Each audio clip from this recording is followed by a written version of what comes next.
The year 1990.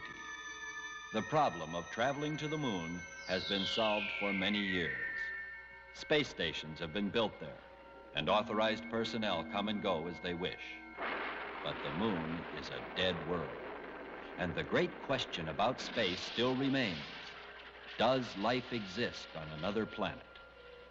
To seek an answer to this question, the major powers of the world have been actively preparing at the International Institute of Space Technology to explore the planets Venus and Mars.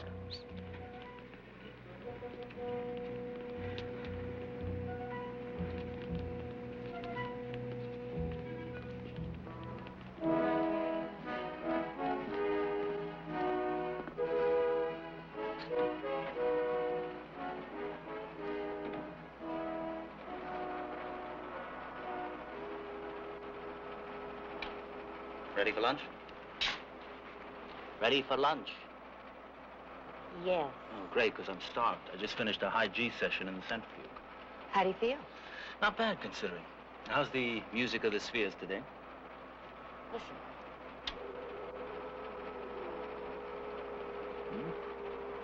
We've been picking up these signals now for 3 days. Dr. Faraday thinks they're from a planet within our galaxy, but beyond our solar system. What, does he think it might be a form of communication? Well, they're different from anything we've picked up before.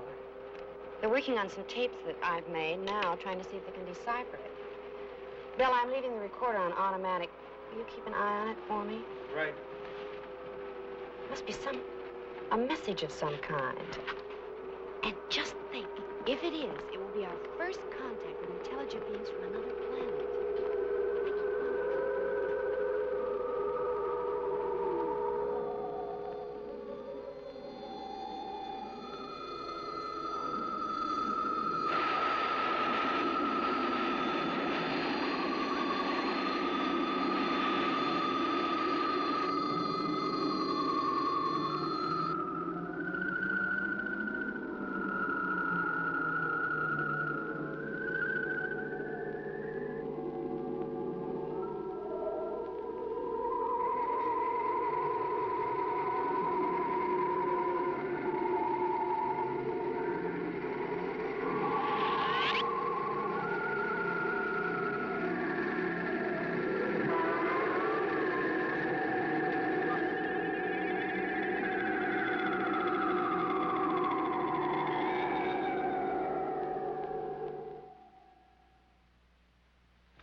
You certainly were hungry. That's the one bad thing about space trips, no banana splits. No matter what they say about that exobiologic food, it tastes terrible. It's all relative. That's all it is. Mind sharing your table with a couple of starving astronauts? Hi, Tony. Hi, Paul. Sit down. Have a seat, gentlemen. Alan was just complaining about the exobiologic food. You'd better get used to it. That's all you're going to get once you're on the way to Mars. It is Mars you're scheduled for, isn't it? Yeah, if and when. What's the latest scuttlebutt there, Tony, baby? I only know what Matahara here tells me. And she gets it straight from the horse's mouth. You mean Dr. Faraday? Well, I do hear a remark now and then. They seem to be making some excellent progress on that new radiation shield. As a matter of fact... Attention, all personnel. All personnel. Assemble immediately in Area 1 for important announcement. Attention, all personnel. That means us. What am I going to do with this? So you'll have codes to. Go at once to Come on. Area 1 for important announcement. All personnel. Think this means we're flying, All Alan? personnel. Could be they're more ready for Mars than we think, huh, Alan? I hope so. Do you think you're getting married on Mars? Commander Brockman, what's happened? No idea. It must be pretty important, though. That's for sure, sir.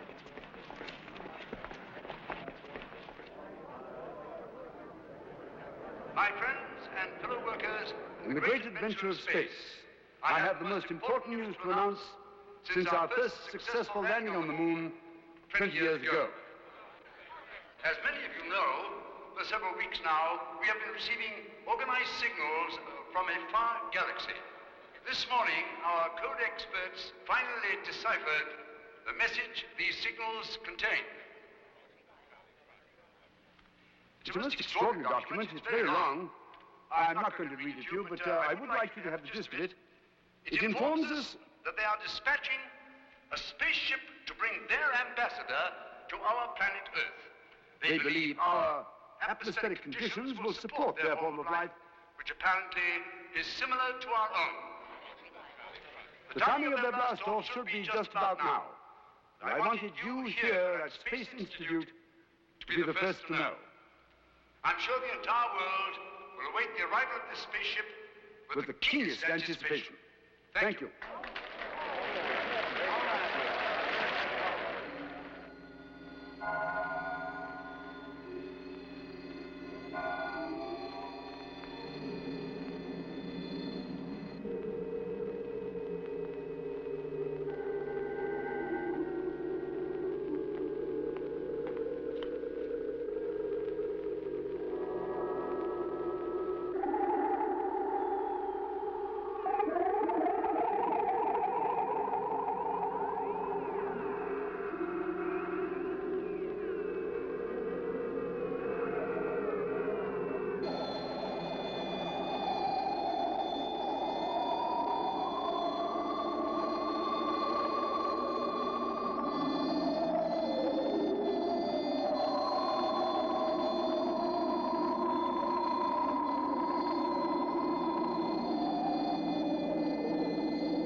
The world is impatiently waiting further information from the Space Institute, fixing position and probable time of approach of the space vehicle, bringing for the first time in our world's known history to our planet aliens who are our first visitors from a distant galaxy. Meanwhile, at 5:18 this morning, the California Satellite Observatory reported that an unknown object has crossed the orbit of the moon and is rapidly approaching Earth. Scientists unanimously agree that this is not the expected space vehicle itself, but is a mechanical device, sent ahead by them for reasons unknown at the present time.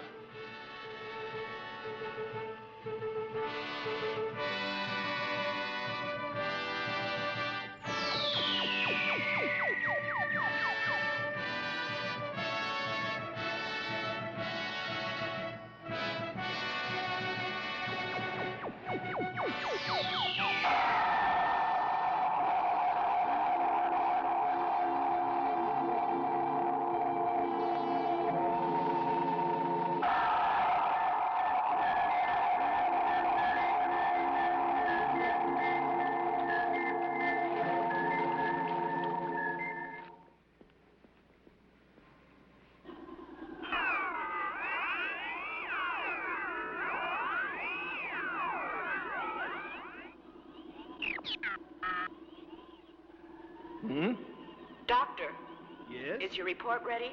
They have sent us a video log that contains a photographic record of the alien ship's entire flight.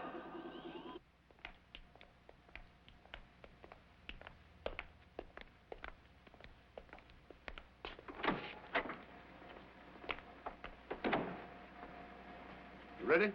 Yes, Doctor, it's in perfect working order. All right, let's see it.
Remarkable.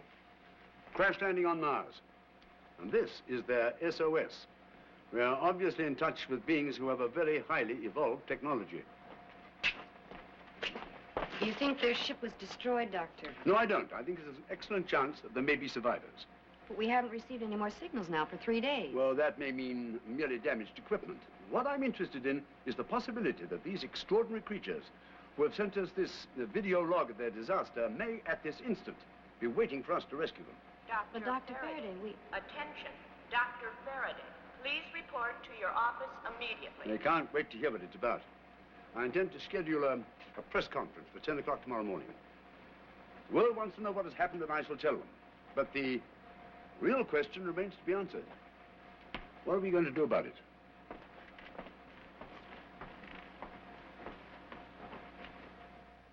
And so it appears that these beings from another world have called for our help.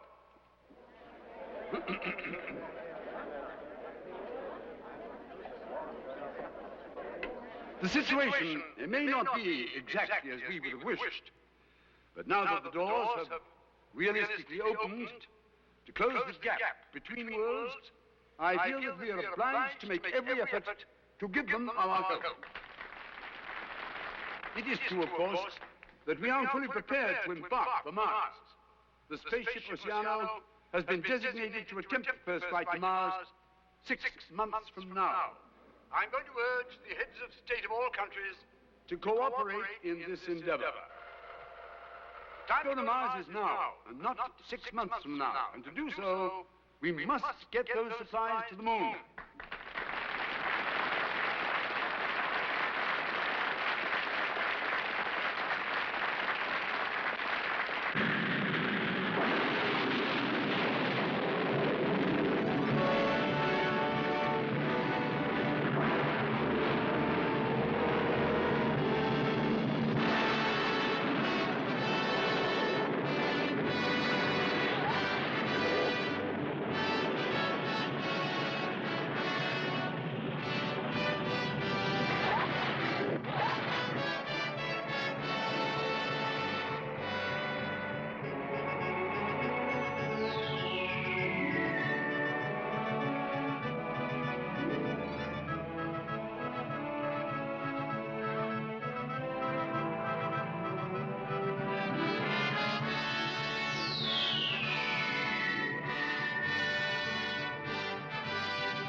Attention, please. Will the commander of freight rocket RT-12 please report to the central operator? You have a call from Earth.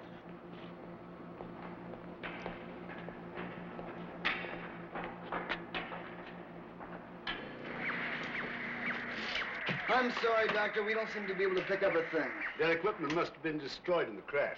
Dr. Faraday, may I speak to you for a moment, please? Yes, of course. Since there are no more signals coming through, I'm afraid we'll have to proceed in the dark, as it were. Doctor, I just received my orders. Oh, good. Yes, yes. Are you pleased? Of course. But I was hoping that Alan Brenner would be on my flight, and I was wondering... I'm sorry, Laura. I'm afraid there's nothing I can do about it. The balance of personnel for this key flight has been most carefully worked over.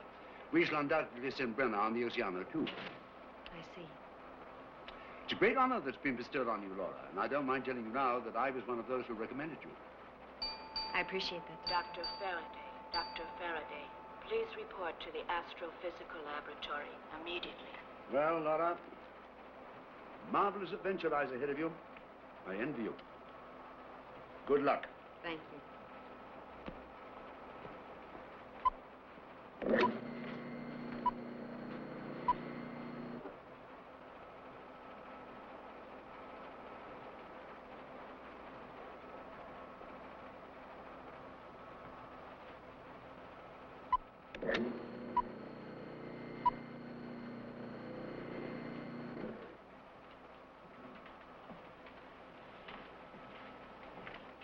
I just heard the news.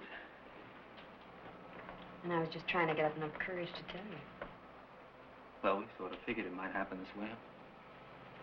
I know.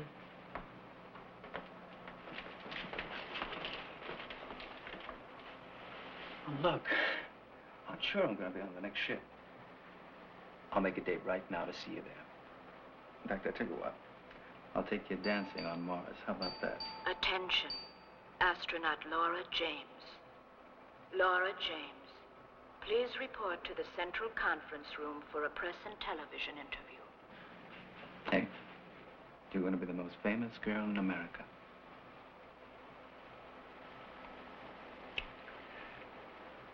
Now go on, tell them who you are and where you came from.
Minus 27 seconds and counting. Vernier start. Report the ready position.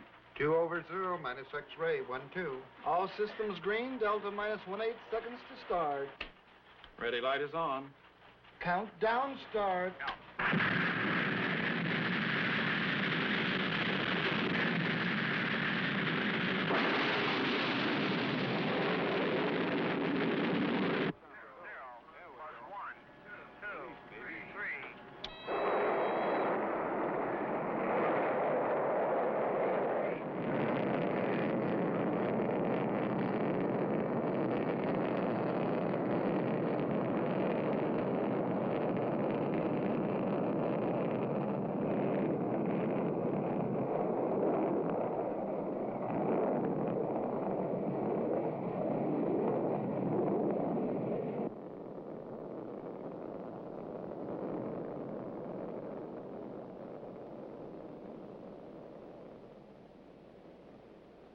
Calling Lunar 7.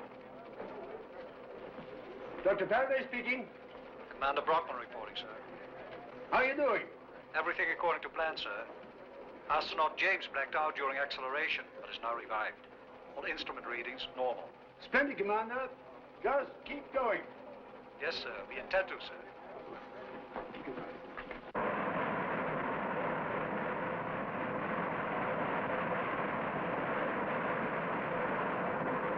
Accounting for the DH factor of drift, we've progressed 75 million miles toward Mars and are passing through perihelion to the sun. Mars is giving off a red coloring and is becoming more vivid as we approach.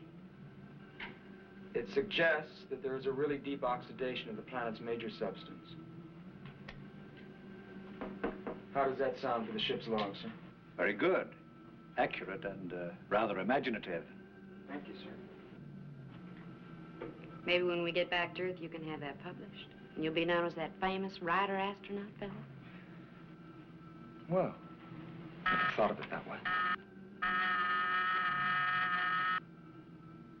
Oh, it's dinner time.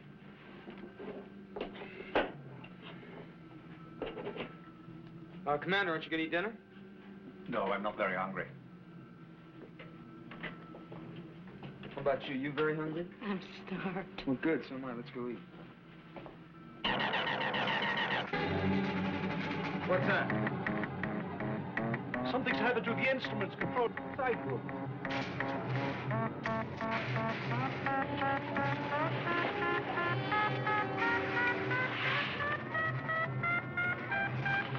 It's a sunburst.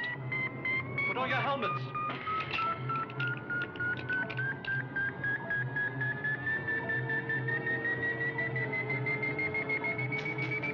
Close your visor.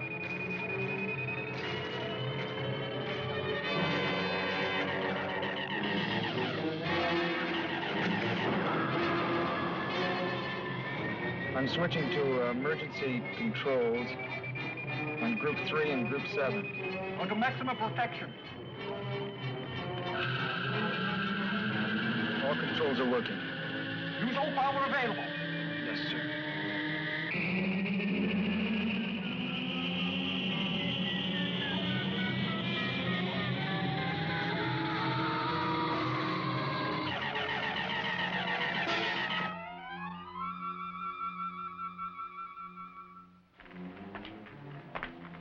I don't like this at all. Why haven't we heard from them? Lunar Station 7. Calling Lunar 7. Laura? Laura? This is Faraday. Are you all right? We've just recorded a major sunburst. We are now trying to enter the orbit of Mars. The sunburst severely damaged exterior instruments. Using emergency instruments only. Very difficult. Laura? Laura? Come here, Luciano. It's not transmitting.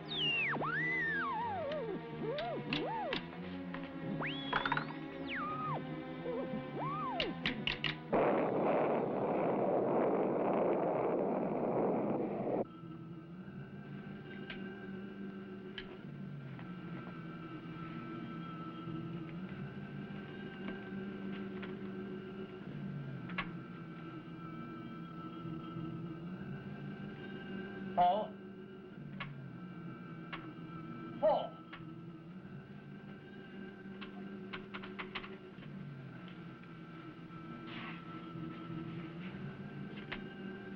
Paul! Laura, are you all right? Laura?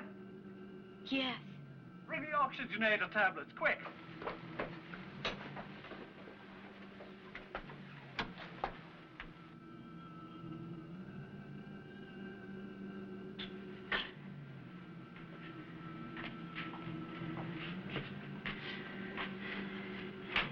Paul, take these. They'll make you feel better.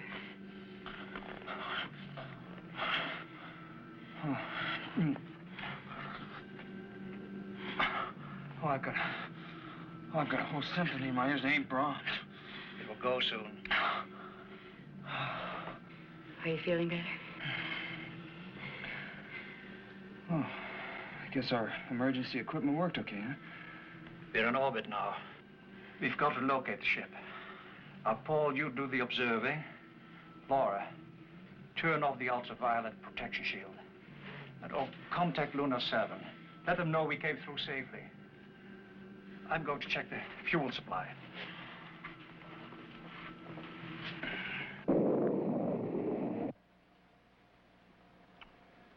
I'm very much concerned about the Oceano's fuel supply.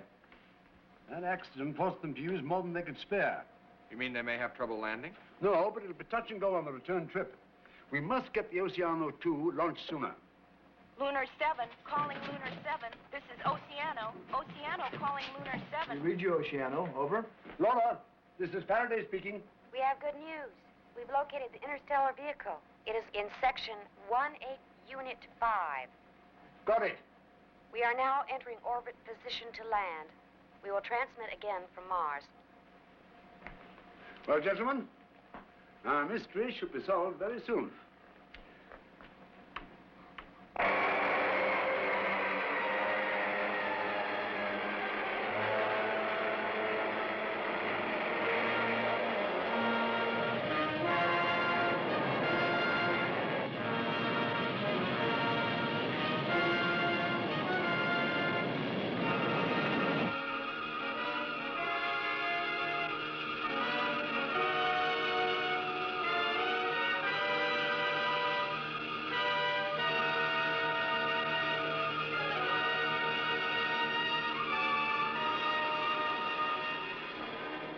Let's go, Paul, and see what we can find.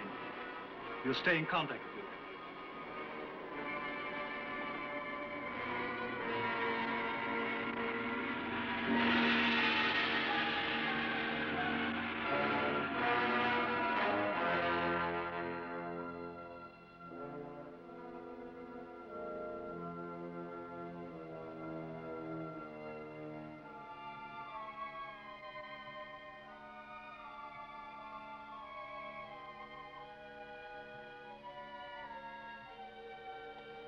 I'll go ahead. You stay here. But I'll give you a signal if I want you to come on.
May we speak to you for a moment, Dr. Faraday?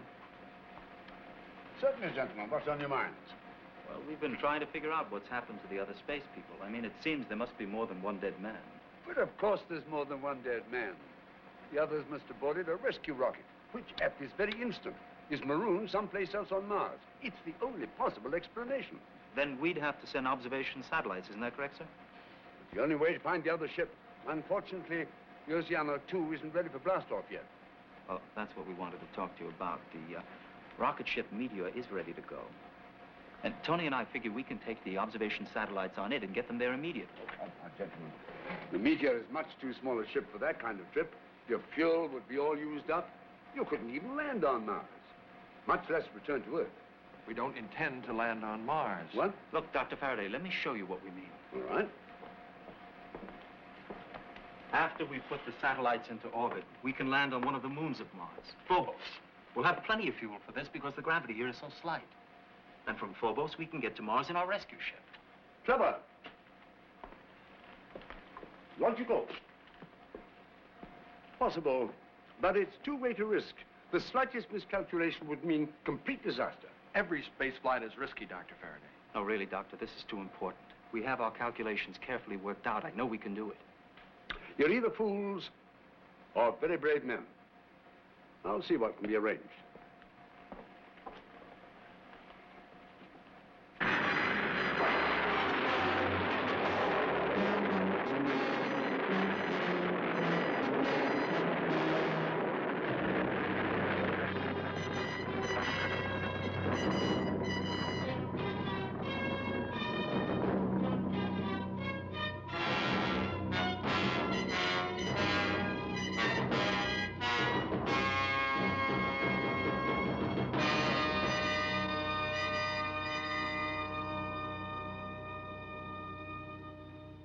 Hello, Meteor.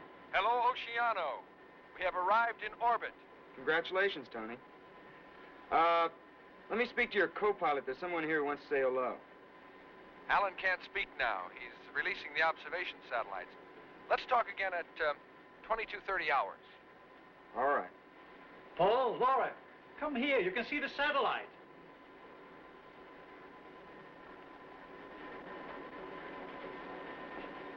Look.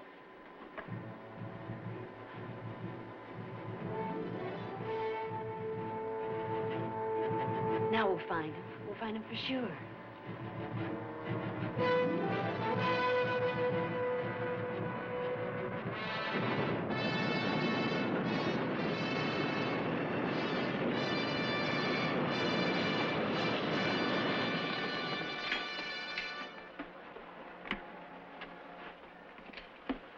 You better radio the Oceano. I think somebody wants to say hello to you. Calling Laura James. Calling Laura James. Come in, Laura James. That is not the correct contact signal, Astronaut Brenner. It seems to be the correct signal for me, Astronaut James. Alan, where are you? We've landed on Phobos. This is Brockman. How is it there? Well, okay, I guess. We'll inspect it in a moment. That wouldn't be advisable, Alan. We've calculated your timing for landing. You must leave within 32 minutes. Alan, if you don't leave now, you'll have to stay a whole week. Okay, we'll be there within 2 hours. And remember, we're expecting a very warm welcome. You'll get it. The Martian girls are dying to meet you. You'd better hurry. A strong wind is coming up here. You now have 29 minutes left. Thank you, Astronaut James. We'll see you soon. Alan, come here.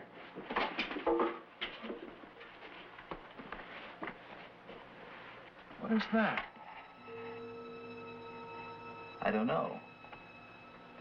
But I think we'd better find out.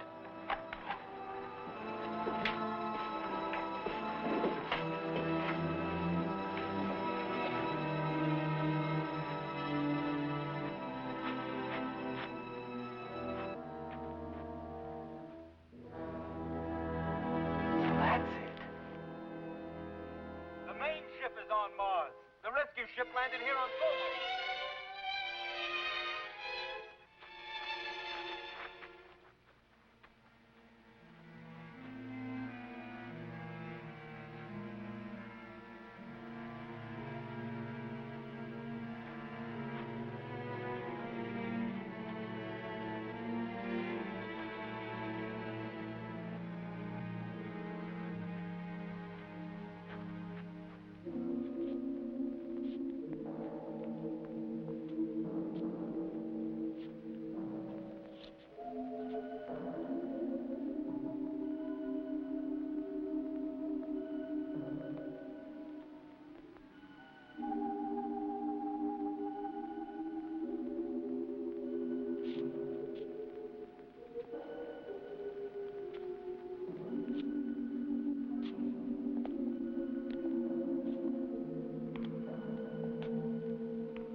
now have only 17 minutes.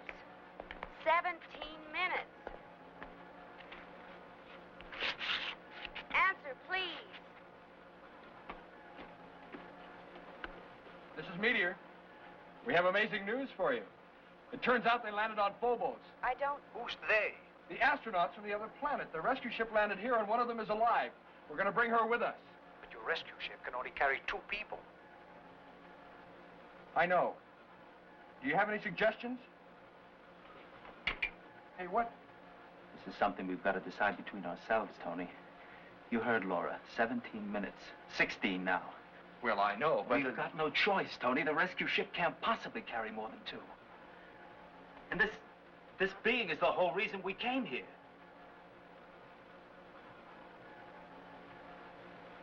Okay, I'll stay. There's a decent chance that Oceana 2 will get here in time. No. So you go ahead and take her. No, that wouldn't be fair. Look, we don't have time to argue. If we miss the start, all 3 of us might die.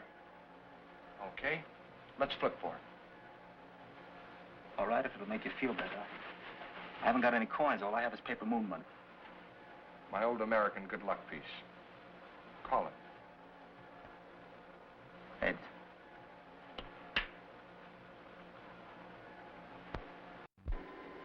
Meteor. Meteor, answer, please, Alan. I want to talk to you. It's no use. They had a decision to make, and I'm sure they've made it by now. Put up the radio beacon. Whoever is piloting that ship, they'll need all the help he can get in this storm.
I don't think we'll have any real difficulty in finding him. Even on foot, he must be following the beacon in this storm. No. Don't worry about it. We're going to find him.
That's her. That's our visitor from another planet.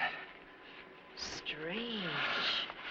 She seems so human, yet obviously not human at all. I know, it's uncanny. It's like what would happen to us if we'd been in another atmosphere. Does she seem to be all right? Anders just took her pulse. He says that it's beating much stronger than a human's if they were unconscious. So, Paul. What? Who brought her?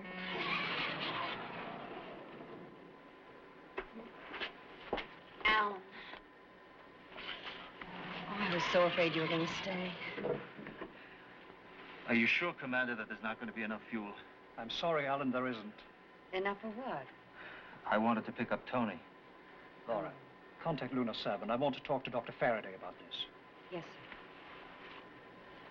sir. The female astronaut is with us, Doctor. She's still unconscious, but seems to be in a good condition. We're very thrilled by your success. Congratulations. Then you'll blast off immediately. Yes, Doctor. But we're very concerned about astronaut Barata. He's marooned on Phobos, and we don't have enough fuel to pick him up. What's the status of Oceano 2? Oceano 2 will be ready to blast off this week. It seems to me that if Barata uses his emergency ration sparingly, he ought to be able to hold out very well. Thank you, Doctor. We'll convey that message to him. Godspeed, my friends. We'll see you soon, Doctor. Get me the meteor.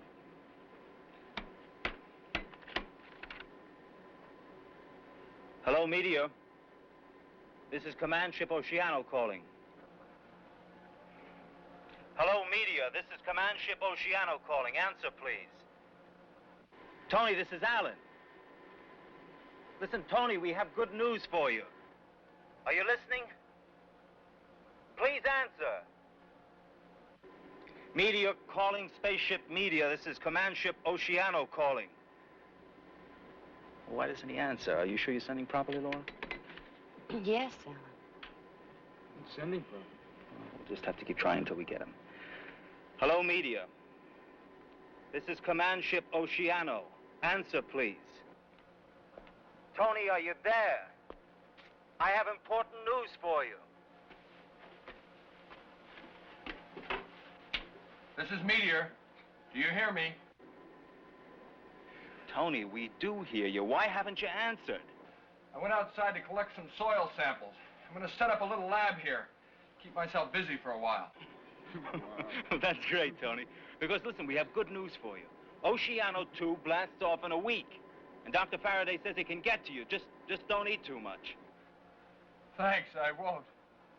You're going to be okay, Tony. Yeah. You have a good trip back, you hear? Take good care of your passenger. Yeah, we will. Listen, Tony, we're going to have to blast off right now. So, over and out. Over and out.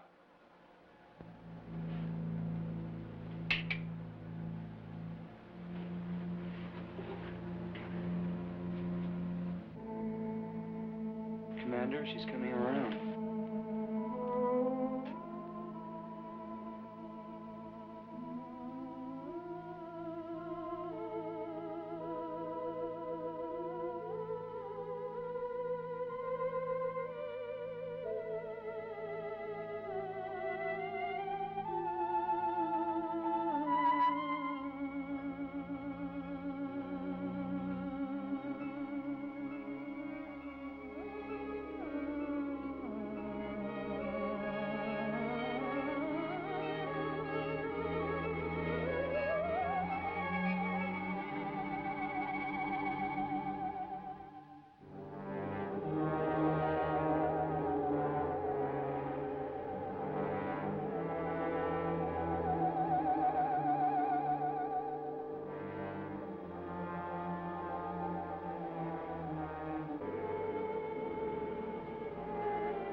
Well, it's time we got started.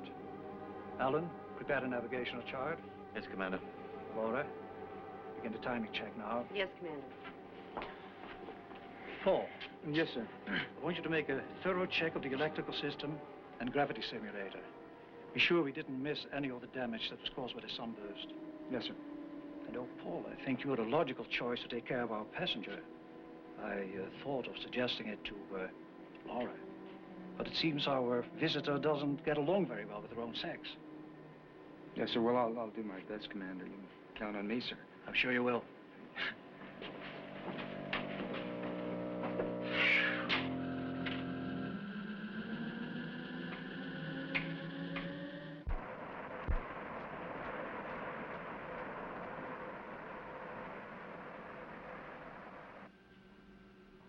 E4 in approximately 11 minutes.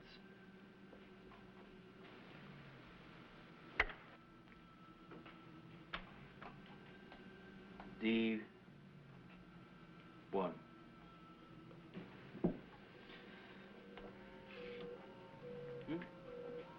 When you're thirsty, you suck water up like this. See? Now you try it. Go ahead. It's all right. Look, like this.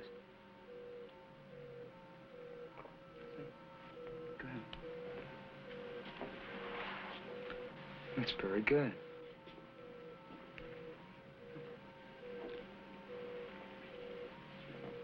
Now, how about the eating department? Let's try that, huh? See? Like this.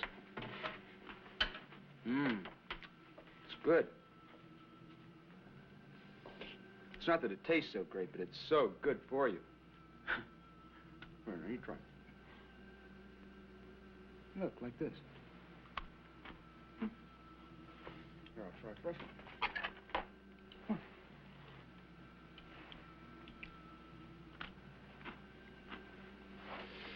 I think we're going to have a little trouble in the eating department, sir. How's she responding to the ship's atmosphere? Is it giving her any trouble? No, she seems to be responding fine, sir. Perhaps she is only accustomed to some sort of liquid nourishment. You realize, Paul, that her life pattern may be very different from our own. Mm-hmm. Look at her skin, for instance. It appears to have a high chlorophyll content. She may, in certain respects, be more akin to plant life than animal life as we know it. She may even take in some nourishment from the atmosphere through her skin. I keep wondering what she's thinking. Well, Paul, the answers to all these questions science will give us when we bring her back to Earth where they can do adequate tests. In the meantime, though, there is something I can do that may tell us more. What's that, sir? I want to study a sample of her blood under the microscope. Laura, syringe ready?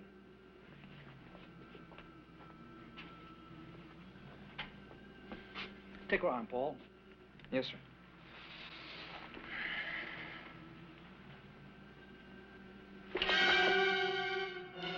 What's the matter? We're not going to hurt you. I'll get another hypo, Commander. No, Laura, wait.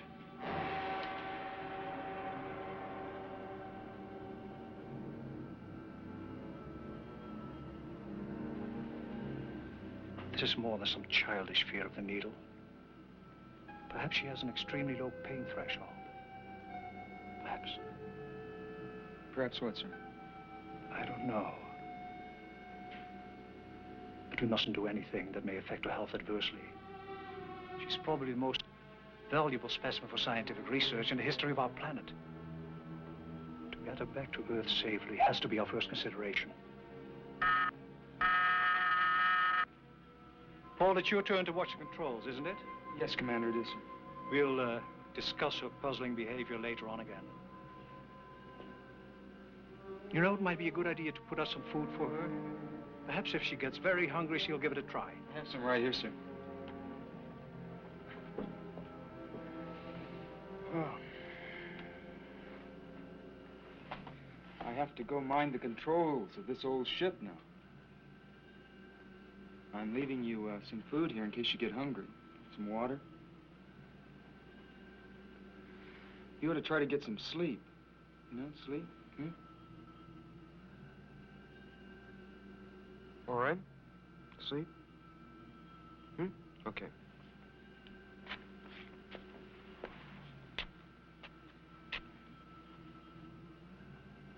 I've spent more time with her than the others. And I think that I've noticed something about her that the others haven't noticed yet. She has...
Paul.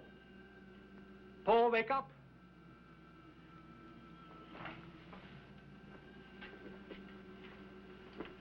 What's the matter? Laura, Alan, something's happened to Paul.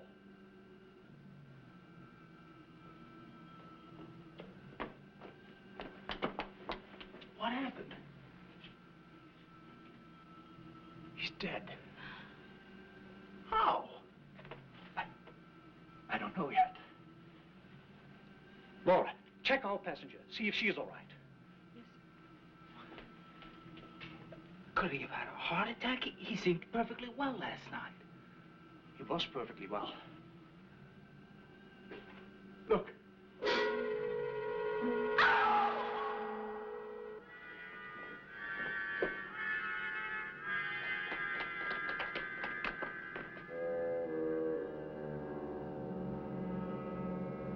Now we know how she feeds, at least.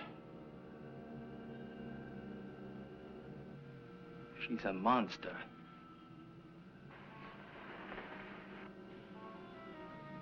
You notice how deep and heavy her breathing is?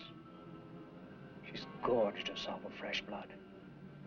And now she's digesting like a boa constrictor that has swallowed a whole animal. She may remain like this for days. It's fascinating. Fascinating. It's horrible. We ought to destroy her right now. Oh, no, Alan, she's much too precious for that. Besides, how can we expect her to conform to our ideas of proper behavior? She's not necessarily aware that she has done wrong. Wrong from our point of view, that is. But she's much more than just an animal. She comes from a highly evolved planet. Technologically evolved, yes. But what about their social structure? Moral concepts, as we recognize them, may be non-existent in their society. They may be some sort of intellectual insect. Which feeds on human beings. Not ordinarily, no. They probably feed on the blood of some lower form of animal life on that planet, as we do on ours. No, not on blood. Oh, Alan, is there such a difference between blood and a rare beefsteak? All right, but what do we do? Take turns playing dinner for her? I don't think that will be necessary. We have a good supply of blood plasma with us. We'll use that to feed her.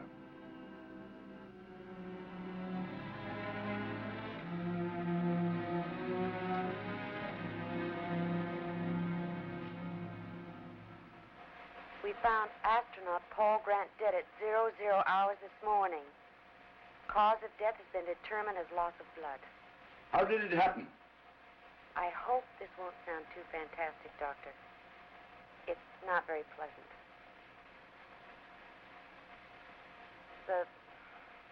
The creature from the other planet, she's fed on Paul. On his blood. How are you proceeding? The passenger is sleeping now, digesting. Apparently, she only feeds at intervals. We intend to give her blood plasma in the future.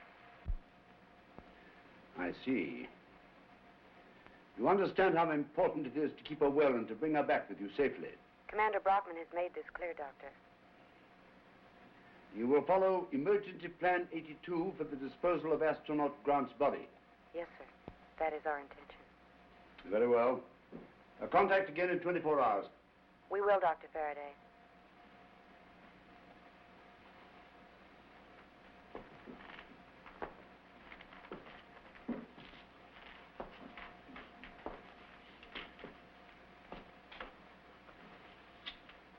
One should not be shocked by anything we find out there. Gentlemen, the particular nature of our visitor from space for the moment does not go beyond this room. No, sir. Bradley? Yes, sir. Notify next of kin of Paul Grant's death. This death in line of duty, cause or causes unknown.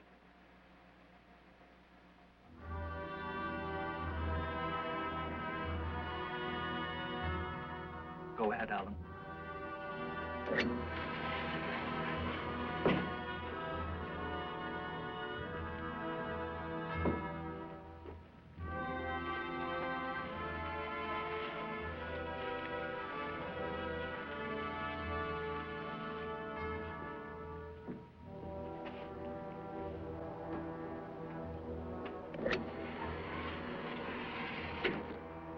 Read now, Laura.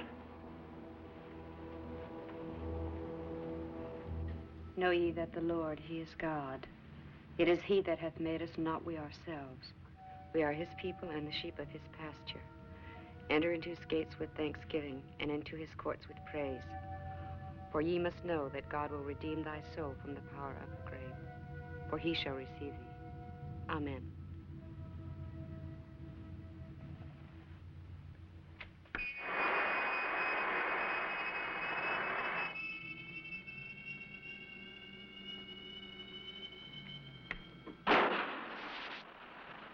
Into the wastes of outer space. It's a fitting grave for an astronaut. Laura, will you check the automatic pilot for me? Yes, sir.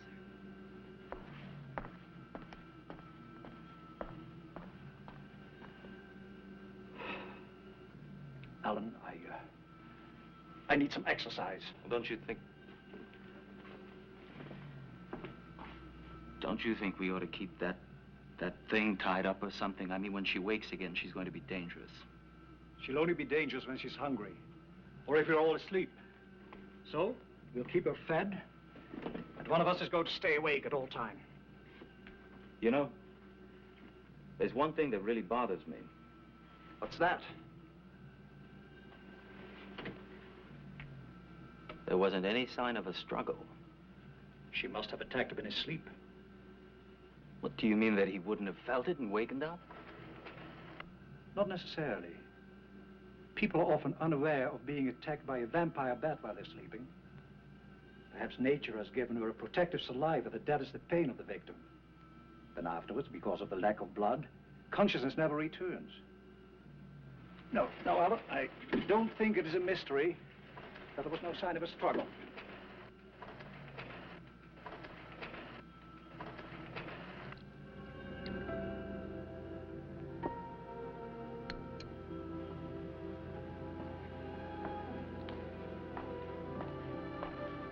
She ought to like this. They must have fed something similar to her fellow astronauts on her ship. Go ahead, try it. It's better than water.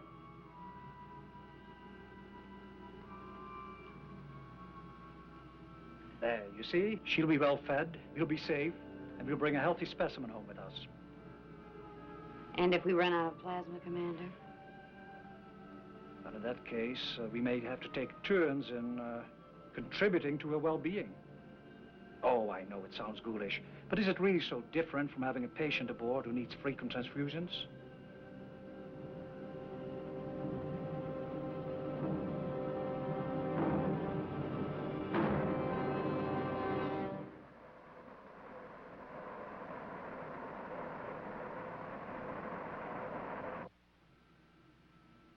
She has been eating the plasma regularly and appears to be in good health.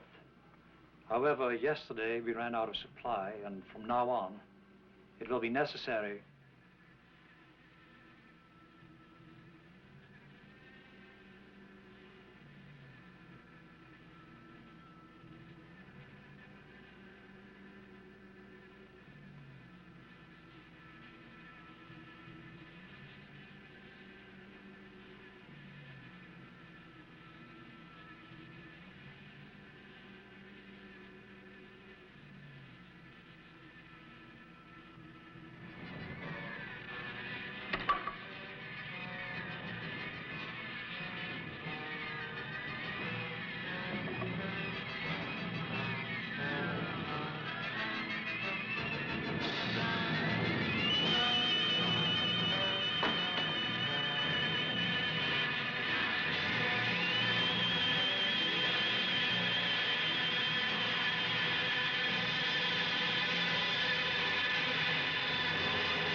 Wake up this time, you won't be able to move. Look at it. Gorged with human blood. Digesting. Makes me sick even to look at her. I can't understand how Anders could have fallen asleep when he knew that she didn't fall asleep. I'm convinced of that now. And I don't think Paul did either. She does something. I don't know what. Kind of hypnosis. Some strange mental power that we don't have. I sensed it from the beginning. And it's deadly. Alan, I'm really afraid now for the first time. Well, don't be. We're going to get back to Earth, all right. And we're going to take our monster visitor with us. I only hope they know what to do with her. You're close enough now to retain Commander Brockman's body on board with you. Now, after you land, it might be instructive to perform an autopsy. Yes, Dr. Faraday. I trust you're taking the utmost precautions from now on. Absolutely, sir. Now, your best landing location will be the Earth. We'll go into orbit for 24 hours, and then receive final instructions. After today, change your radio contact to the Space Institute frequency. I shall be leaving for Earth almost immediately. Is that clear? Yes, Dr. Faraday. We'll see you very soon. Good luck. You'll need it. Things are going very badly on that ship. Very badly indeed.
She got to me, didn't she? Yes. What happened? I woke up, found her, pulled her off of you. We fought, and she just ran away. I don't think I really hurt her. Where is she? Ellen, I better go look. please don't. No, I'm all right now. Really, I'm all right.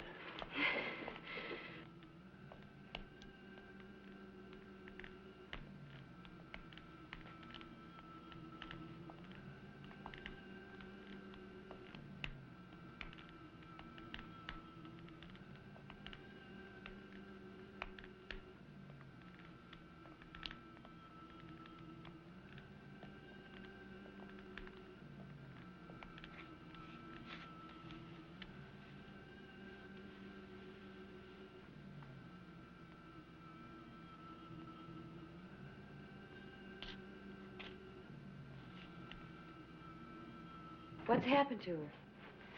No, don't come any closer, Laura. She's dead.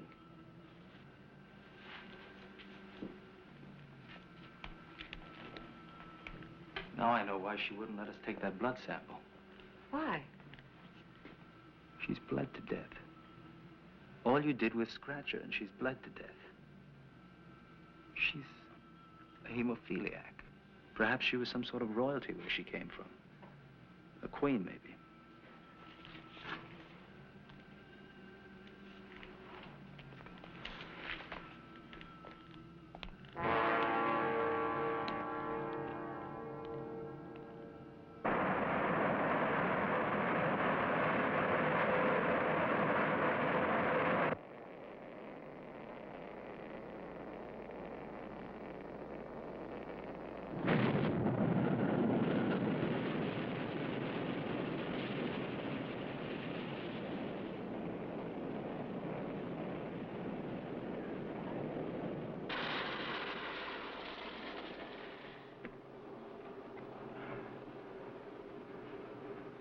I thought we weren't going to have enough fuel. We might get our sun goggles. We haven't seen sunlight for so long, we might be blinded by it. But it'll sure feel good.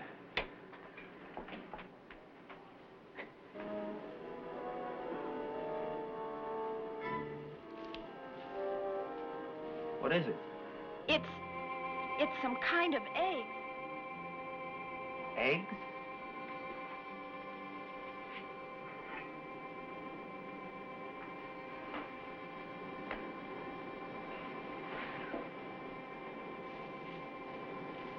That's it. That's why they sent her. She wasn't just an ambassador. She was a queen. A queen bee. Maybe this is how their society is set up. A queen who does all the breeding. Or maybe their planet was dying and they just sent her to bring her kind to Earth. Laura, we have to destroy it. But Alan. But don't you realize what they were trying to do? They sent her to Earth to find a new feeding ground for her race. To them, we're just animals to be eaten. We can't let these creatures breed on Earth. Alan, that's not for us to decide. Scientists from all over the world have been waiting for us to bring back something living, and they'll keep them under control.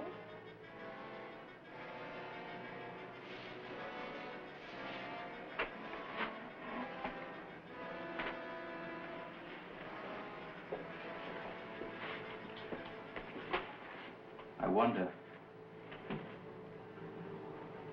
Besides, it's too late. It's just as I thought. She has them hidden all over the ship.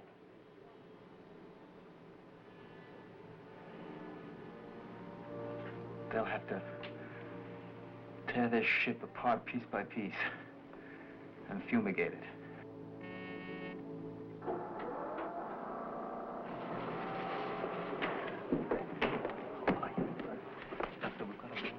The whole ship is infested with the eggs of their creature, and they're alive and growing. Wonderful, wonderful. Where are they? Alive and growing, you say? Extraordinary. I don't think you realize, Doctor, they should be destroyed immediately. Come, my boy. You've just returned from an amazing but a very tiring trip. We may destroy them and we may not, but at least we must see what we had. Isn't that right, Laura? I think so, Doctor. You brought back something unique and marvelous from another world. You can be very proud. But, Doctor, they're deadly. I appreciate your warning, my boy. We shall take every precaution. Help me, will you, gentlemen? We have some very precious samples to remove from this ship.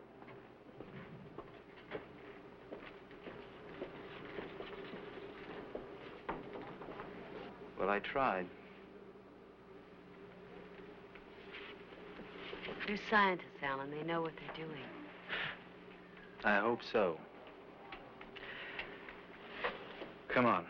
Let's touch Earth and feel sunshine on our faces again.